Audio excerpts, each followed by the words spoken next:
Jamal, semuanya sudah saya lakukan. Menetralisir sudah. Saya kena imbasnya tadi sampai pusing banget sudah. Kena serangan ke saya sudah. Sampai saya jatuh-jatuh juga. Sekarang saya mau nanya, ada rencana perjalanan apa bisnis untuk ke depannya? Kemarin ini Mas Roy, saya udah pas udah hancur-hancuran juga saya jadi tukang ngurut aja Mas Roy. Saya dipanggil ngurut, jadi saya sekarang lebih megang orang. Udah itu aja, saya mau tekunin itu aja udah. Gitu. Paling ntar mau usaha saya pelan-pelan. Iya, Kalau ada gitu ini aja. ngobatin lagi nggak mau, saya paling ngurut aja udah. Iya. Iya, cari yang halal aja Iya. tanpa menggunakan hal-hal mistis. Iya, Pak Jamal. Iya. Kasihan keluarga, kasihan diri sendiri, badannya juga kan jadi nggak sehat. Iya. Iya. Sani ada yang mau kamu sampaikan? Ya coba memulai hidup baru ya Pak ya. Iya. Karena dari matanya aja tuh udah kelihatan Pak kalau Bapak tuh berpikirnya itu udah bukan diri Bapak lagi. Iya. Dan bahaya untuk di luar sana Iya. gitu. Khawatir emosi tidak terkendali kan kalau kayak gini-gini ya. Semoga tidak dilakukan kembali ya Pak ya. Iya. Roy, ada yang mau disampaikan terakhir buat Pak Jamal? Semoga Pak Jamal bisa berbuat baik dalam bidang pekerjaannya, misalnya ngurut, Iya. kemudian jadi sembuh, ngurutnya pakai hati, Iya. itu juga udah satu karma baik juga kok. Iya. Dan kamu dengan bercerita hari ini Pak Jamal, itu juga udah mewakili pemirsa di rumah yang punya kasus yang sama dengan kamu. Dan itu artinya ada double karma baik juga. Dan akhirnya yang di rumah nonton, ih itu persis kayak saya. Oh ternyata harus dibakar. Oh ya udah saya bakar. Akhirnya kamu dapat karma baik. Sesimpel itu Pelajaran kok. juga buat orang ya. Pelajaran buat orang lain. Ini bagi siapa yang menyaksikan tayangan ini juga harusnya berpikir 100-200 kali kalau misalnya mau mengambil sajian orang, mau menggali-gali apa namanya Pokoknya yang ada di jimat, dalam ilmu kuburan apa ya, segala baik kain macam. kafan, tuh, Dan pikir pernah lagi ya, jangan sampai Iya, dilakukan. makanya. Baik Pak Jamal, kami harap yang terbaik buat Bapak ya. Iya. Terima kasih. Mudah-mudahan benar-benar bisa bersih dan ninggalin hal-hal mistis. Bapak boleh meninggalkan studio. Makasih ya Bang. Masih Terima kasih Pak Jamal. mendekatlah diri pada Sang Pencipta agar kamu bisa merasakan pertolongannya dan nikmatnya yang tak ternilai. Berikutnya akan hadir seorang pria yang mengaku diteror makhluk gaib setelah menyimpan sebuah jimat. Malam hari ini kami akan panggil dia dengan nama samaran. Kami persilahkan Ari.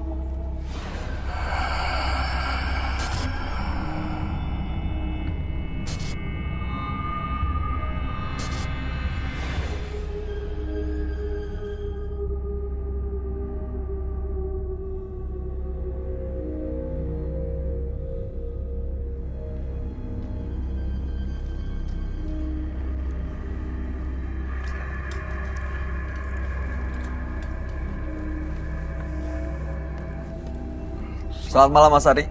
Selamat malam, Mas. Apa yang mau Mas Ari ceritakan? Di sini sih saya mau cerita tentang keluhan saya masalah ada hal mistis yang menyerang keluarga saya kayak gitu. Hal mistis seperti apa Mas? Itu sih berawal dari ada masalah waktu dulu ada maling mau masuk rumah saya lewat genteng dan itu saya tahu dan akhirnya saya berusaha untuk teriak dan kejadian itu benar-benar bikin saya benar-benar panik dan benar-benar teriak. Orang yang maling itu pun dia lari. Kan di sebelah rumah saya ada pohon, dia lari berusaha ke arah pohon, ternyata dia terpleset dan jatuh. Dan dia ternyata Meninggal di dalam rumah, di luar, sorry, Di di luar luar, rumah. dan ada pohon di sebelah rumah. di depan rumah, tapi masih di daerah lingkungan rumah gitu. Iya, terus. Nah, dari situ bermulai semua hal-hal mistis yang kita alami di dalam rumah. Dari anak saya diganggu, saya juga diganggu, istri saya diganggu. Saat istri saya juga lagi mandi, suka dilihatin, kayak ngerasa dilihatin gitu. Saat kita tidur pun kayak sering ngerasa berat aja gitu. Dan terutama untuk anak saya tuh yang paling sering diganggu. Diganggu gimana Mas? Dia kayak berusaha nongol, Memperlihatkan diri. memperlihatkan diri ya. Berusaha kayak datang aja untuk ngegangguin kita terus-terusan. Saya juga kayak udah mulai jengah dengan keadaan ini. Saya juga benar-benar udah capek. Harus seperti apa? Saya coba periksa. Di depan rumah saya tuh ada bukan pohon. Saya memang lebih suka sama tumbuhan kan. Di dalam pot itu yang lumayan besar, saya nemuin kayak jimat. Jimat. Iya, kayak jimat di pot depan rumah itu. Itu bentuknya kayak saya coba buka. Di dalam itu ada paku, batu cincin, itu pecahan beling sama tanah. Tanah kuburan. Saya kurang tahu pasti itu tanah apa, tapi pada saat itu sih yang dalam pikiran saya, ini apa? Siapa yang ngasih? Kenapa ada di sini? Begitu Anda temuin terus diapain? Saya sebenarnya pengen coba buang. Istri juga bilang, "Pak, buang aja." Tapi saya berpikir kalau saya buang, itu mungkin bukan menyelesaikan masalah. Saya coba bawa ke kantor dan coba bertanya sama teman. Siapa tahu ada teman yang bisa ngasih solusi, dan benar. Teman bilang, ini kiriman orang. Ada yang berusaha ngejahatin Anda sama keluarga gitu? Ya, dari saran teman itu saya coba untuk orang pintar, dan dia bilang ada teman kerja yang sirik dengan saya, dengan pokoknya intinya dia nggak suka sama saya, mungkin apa karena perkataan saya yang memang Sakit terlalu hati ceplas-ceplos, ya, atau bercanda saya mungkin agak terlalu kasar, bikin dia sakit hati, dan dia mengirim itu gitu. Baik, tujuan Mas Ari datang ke Menembus Mata Batin untuk apa?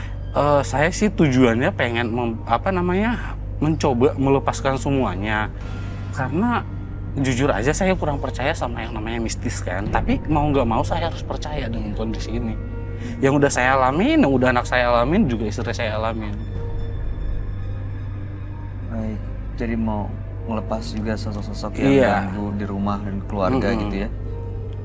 Oke, baik. Anda akan kami ajak langsung untuk bertemu sahabat kami ya Mas Ari. Nanti Anda bisa ceritakan semuanya secara gamblang kepada dia. Dia adalah seorang indigo. Kami persilahkan Roy Kiyoshi. Sebelumnya, tim Mata Batin sudah memberikan tanggal lahir dan nomor rumah partisipan kepada Roy Kiyoshi. Dengan mata batinnya, Roy akan membaca berdasarkan angka yang kami berikan. Ari, terlahir tanggal 3 Oktober 1987. Sosok yang sangat pekerja keras, dan saya merasakan adanya energi hitam yang mencoba mencelakai Ari. Adanya suatu kejadian yang membuat sosok Ari sering digentayangi oleh makhluk gaib. Makhluk gaib ini yang selalu mengganggu di sekitar rumah Ari. Saya mencoba melihat makhluk tersebut. Makhluk tersebut bergentayangan di kehidupan Ari.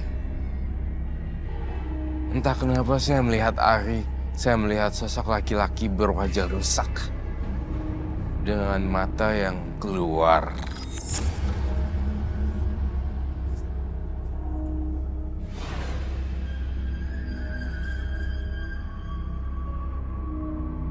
Selamat malam.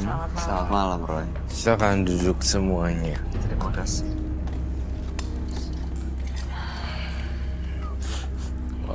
Menyeramkan sekali ya tampangnya Mas Ari. Mas Ari tanggal lahirnya 3 bulan 10 1987. Apakah itu benar? Mas Ari dulu di rumahnya ada maling yang meninggal di depan rumah. Lalu kemudian setelah meninggalnya maling itu, keluarganya sering diganggu sosok gaib ya. Bahkan setelah itu menemukan jimat di pot depan rumah, isinya ada paku, beli, tanah kuburan dan lain-lain. Ditanya ke temennya, ternyata memang diperkirakan itu ada yang mengirim. Dan makanya malam hari ini datang ke sini untuk menghilangkan semua pengaruh negatif, termasuk sosok yang sering menghantui Mas Ari dan keluarga. Sosok yang dilihat Mas Ari tahu bentuknya. Yang sejauh ini sih kita taunya dia tuh pria, bisa berubah jadi lebih tinggi dan lebih besar aja. Pria bisa berubah lebih tinggi, lebih besar. Tapi kamu nggak lihat perempuan ya? Aku sih karena kita nggak terlalu fokus ke situ, kita udah terlalu takut dengan keadaan. Kita nggak terlalu berani untuk apakah dia seperti apa dan gimana pun. Oh oke. Baik. Saya melihat beberapa makhluk di dirinya Mas Arya. Yang satu perempuan bermahkota. Dan yang satu lagi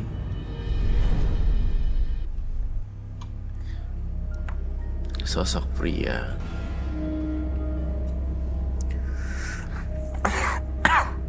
Sosok pria itu ada kaitannya dengan maling yang meninggal depan rumah nggak, Roy? Iya. Ada.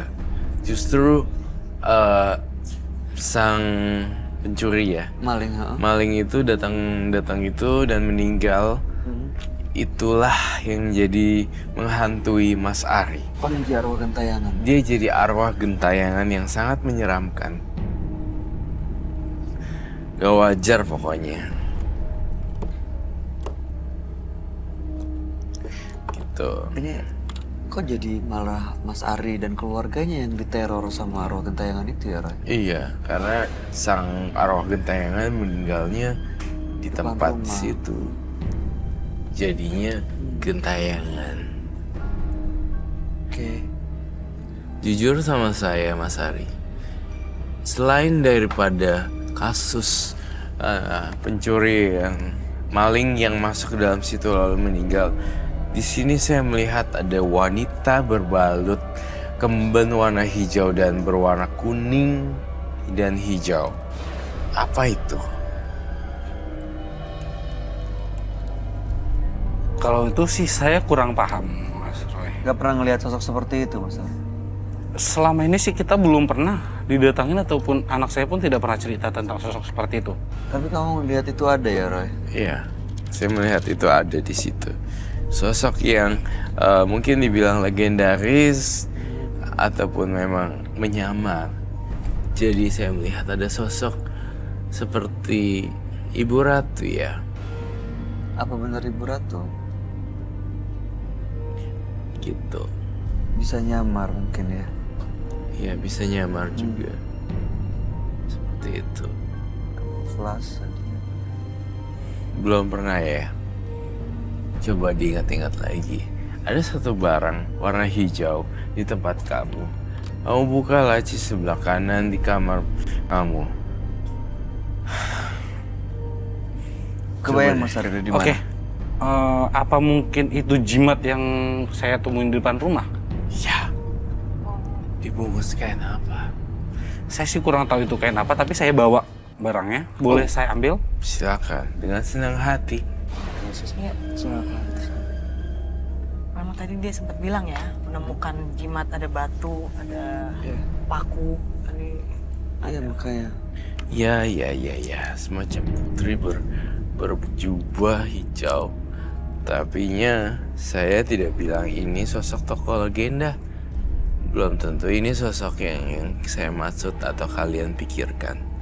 Benar gak? Bukan yang dari pantai selatan. Bukan, belum tentu seperti itu. Kamu udah biasa ya ngadepin yang kejimat-jimat gini? Dari keluarga juga udah biasa. Keluarga juga? Dan aku pun juga katanya ada yang jaga juga gitu. Oh kamu juga ada yang jaga? Ini yang jaga Sania baik atau enggak, Roy? Jenisnya bidadari gitu. Saya rasa baik karena positif banget auranya. Positif ya? Oke. Warna hijau. Tuh kan? Kan betul. Hijau. Iya itu dia yang saya maksud. Boleh saya duduk? Bener kan kata saya? Saya ngerasa ada yang salah. Bener loh dibungkus hijau. Tapi nggak tahu kenapa setiap saya megang ini saya selalu punya reaksi yang agak sedikit aneh. Anehnya? Apa ya? Karena semenjak nemuin barang ini aja saya jadi lebih temperamen.